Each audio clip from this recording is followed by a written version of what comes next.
Cheese ingestion increases muscle protein synthesis rates both at rest and during recovery from exercise in healthy young males. A randomized parallel group trial. Donc on se retrouve aujourd'hui pour une revue informelle d'études. Et qu'est-ce qu'ils ont fait? Eh bien, ils ont fait en fait prendre à des gens après un workout, voilà, un petit peu difficile hein, quand même le workout, 12 séries de leg press et de leg extension, donc c'était un petit peu violent quand même. Ils ont fait prendre 30 grammes de protéines, soit en fromage, donc évidemment avec un petit peu plus de calories du coup, soit en parce que à côté c'était avec de la whey, et donc la whey un petit peu moins de calories, mais il le fallait en fait pour faire en sorte que les deux contents, j'allais dire, non, c'est pas les contents, les deux contenus en protéines, voilà, soient équilibrés. C'est toujours difficile hein, de lire l'anglais et de faire la traduction en français en parallèle.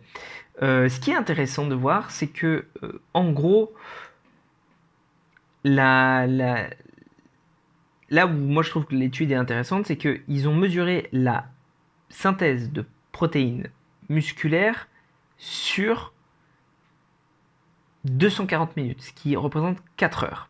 Et ils ont remarqué qu'en fait, eh bien, grosso modo, la whey augmentait la disponibilité en acides aminés plus vite, mais faisait un pic en fait, là où le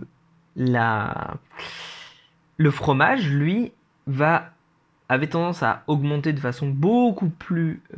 la courbe était beaucoup plus plate, mais qu'en définitive, la MPS, donc la Muscle Protein Synthesis, la synthèse de protéines musculaires, était strictement équivalente. Il n'y a pas grand-chose à dire sur cette étude-là, parce qu'en fait, elle ne fait que confirmer ce qu'on sait déjà, mais au moins, bah, ça permet d'avoir des données là-dessus, ce qui est plutôt sympa. Moi, en fait, ce que j'en dirais, c'est que... Et oui, la synthèse de protéines musculaires ne s'arrête pas dans les 30 minutes après ta séance. Oui, la fenêtre anabolique est plus grande que ce qu'on dit habituellement. Oui, et effectivement. Est-ce qu'il y avait vraiment besoin d'encore avoir une étude qui le confirme? En tout cas, ça veut aussi dire que bah, si tu manges un repas après ta séance, avec un contenu suffisant en protéines, bah, tu vas faire du muscle. Tu vas en faire, voilà. T'as pas besoin de prendre un shaker de protéines. Et pourtant, je suis le premier à te dire d'acheter Greenway. Mais je vais pas te dire de prendre de la whey. Enfin voilà, pour moi, la whey, ça devrait pas servir juste après l'entraînement,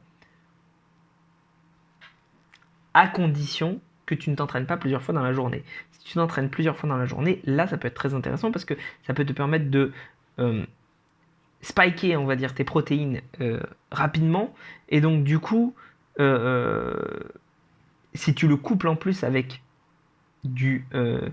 un truc un petit peu sucré, voilà, rapide, ça te permet de refaire tes réserves de glycogène rapidement. Et si tu t'entraînes 2 fois dans la journée, ça peut être important de bien profiter de cette fenêtre anabolique